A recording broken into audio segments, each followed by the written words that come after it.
Good evening. Thank you for having me here. My name is Justin Johnson. I am a candidate for the Board of Trustees of Michigan State University, and kind of wearing my uniform, I stand with Sister Survivors at Michigan State. And I decided to run for the Board of Trustees when I was listening to the impact statements of survivors in the Ingham County courtroom. And at the same time, we were hearing from almost 300 women. We were also hearing from members of our administration, some members of the board, and the president of the university. And some of the things that they were saying were at best callous and at worst despicable, and they were essentially re-victimizing these women who had spoke up for no personal gain of their own, but to tell the truth about what happened to them. So that's when I decided to run, and I started investigating about who was currently on the board, how we make our nominees, how we get elected, and then what are the kind of roles and responsibilities of the board. And at that time, I was pretty frustrated that this was the best set of people that we could find to run what is essentially a city of close to 50,000 people with an impact of over $5 billion on our state economy. So there are 8 people currently on the board, and they are all there because they are successful, wealthy, and well-connected individuals. But when the time came for action, they chose silence. When the time came for solutions, they sought convenience. And when the time came to speak out loud, they used the language of cynicism and not the language of hope. What they demonstrated, and what they continue to demonstrate, is they don't understand that not only is the love of our university completely compatible with the pursuit of justice, but they are inextricably linked for Michigan State. So that's why I decided to run. I decided to fight for a culture of justice at Michigan State University. And so I'm going to say justice about 20 more times in this speech, so I want to kind of explain what I mean when I talk about justice. Because Larry Nassar, you'll know who he is, and he will never set foot outside of a prison as a free man. But that's not what I'm talking about when I talk about justice.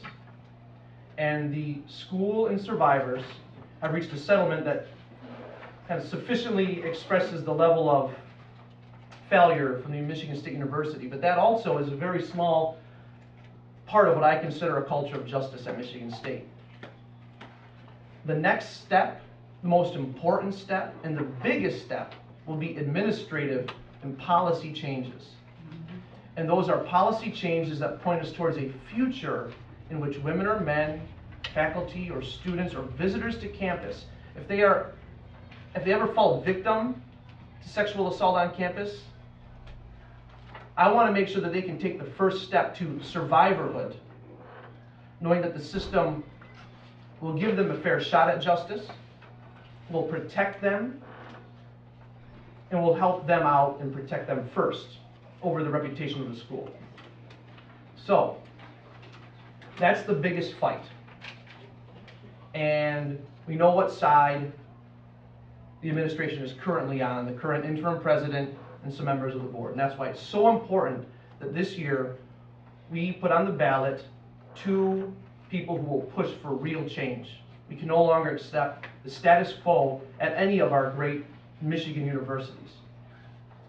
So my day one priority is in the back of one of my cards here. My day one priority, and today I actually put up the text that will establish this committee on my website. That's Justin4, MSU.com.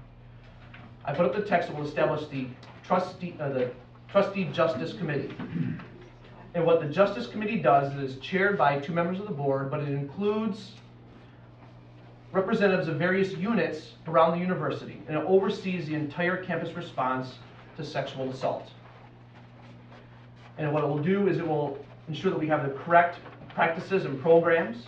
It will ensure that they are adequately funded, because up until this year we did not have a fully staffed 24-hour crisis hotline at Michigan State. We only got 8 hours of the day went to the actual office. The rest of it got rerouted.